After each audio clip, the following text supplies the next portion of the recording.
Hi, everyone. I'm David Guzik, and I'm here to bring a special word to our Calvary Chapel Santa Barbara family on this special day of prayer.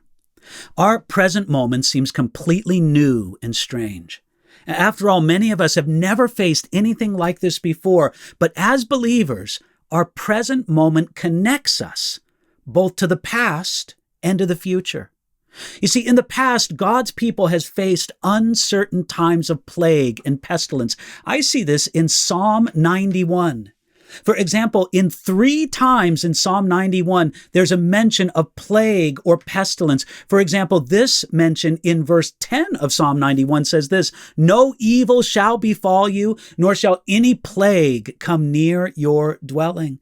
That was part of the plea, part of the prayer of the people of God. Now look, I understand that in a modern age and in our part of the world, we generally live in such comfort and abundance that we often forget that most of humanity has often felt what we're feeling right now: the uncertainty, the caution, maybe even the fear. Here's what you need to know.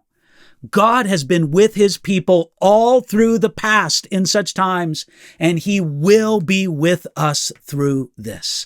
God's faithfulness to his people in the past gives us rock-solid confidence for the future. Now, in the future, we know that plagues and pestilence will be part of the very end time scene. We see that in Revelation chapter 9, verse 18, and in Revelation chapter 11, verse 6. People want to know, is this a sign of the end times? And let me tell you what I think the best answer is. It is a sign of the end times for those who are wise enough to see it. You see, while we don't know the day or the hour, we do know that Jesus is coming again, and we need to be ready. In some way, we are grateful for anything that helps us to be ready. You see, Psalm 91 shows us something of God's faithfulness in the past when it comes to plagues and pestilence. Revelation chapter 9, verse 18 and chapter 11, verse 6 speaks to us about a future role such terrible things may have in God's unfolding plan. But as for us, we live in the middle.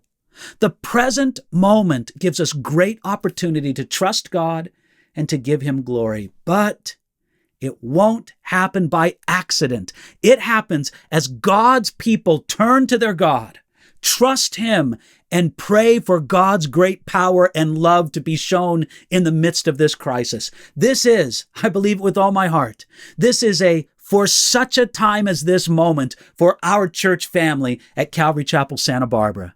And it begins with prayer, your prayers. So let's pray together to the Lord on this special day.